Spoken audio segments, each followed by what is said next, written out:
Around $1 billion a year is spent to tackle homelessness directly. Around $1.6 billion a year is spent providing housing-related support.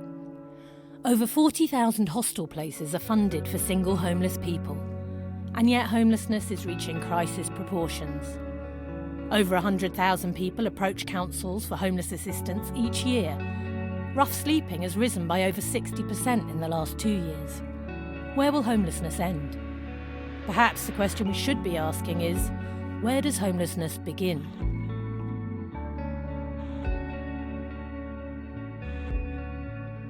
I'm Heather, and I've worked for over 20 years with children and young people who've been marginalised from mainstream education for a variety of reasons. Some of the traumas we see are relationship breakdown, poverty, and domestic violence. Education isn't just about academia. We need relational intervention to play a bigger part in schools. A positive difference could be a coordinator at a school who organises all the multidisciplinary support around a young person, and that schools develop programmes that build resilience and coping skills in young people.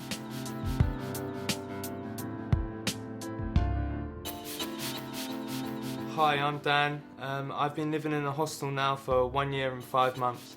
I had a lot of traumatic events happening in my life which kind of knocked my confidence and knocked my self-esteem.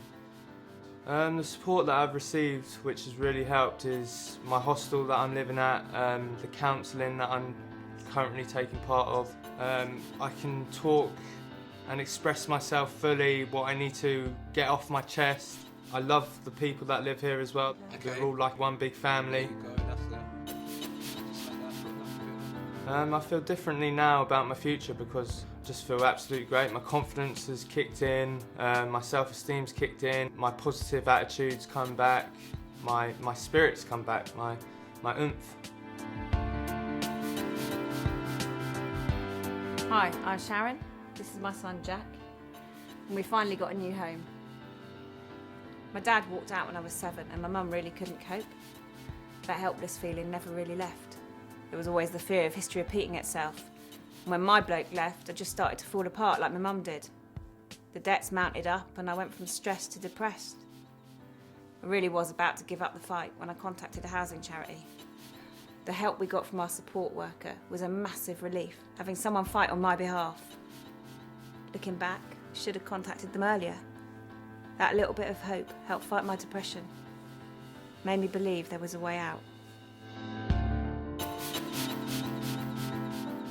Homelessness is not just a problem of housing.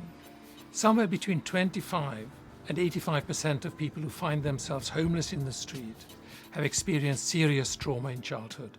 Homeless young people have lost trust in the people around them. They lost trust because of the traumatic experiences that they've had. Helping young people rebuild trust can only be done through showing interest, caring, and empathy in their goals, in their ambitions. The mental health needs of homeless people in the street is not being met. To tackle this problem, we need a multi-agency approach with health, social care and the police and other agencies working together with the individual at the centre of their concerns.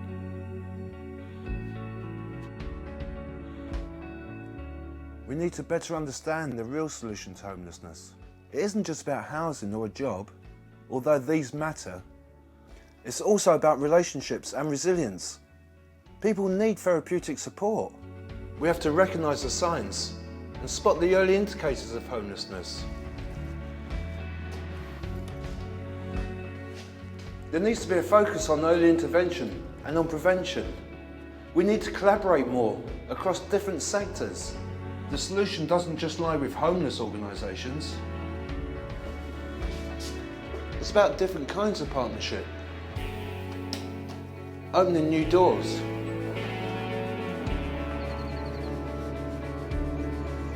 Homelessness. Change the way we see it. Change the way we solve it. Homelessness is a much bigger issue. We have to start rethinking homelessness.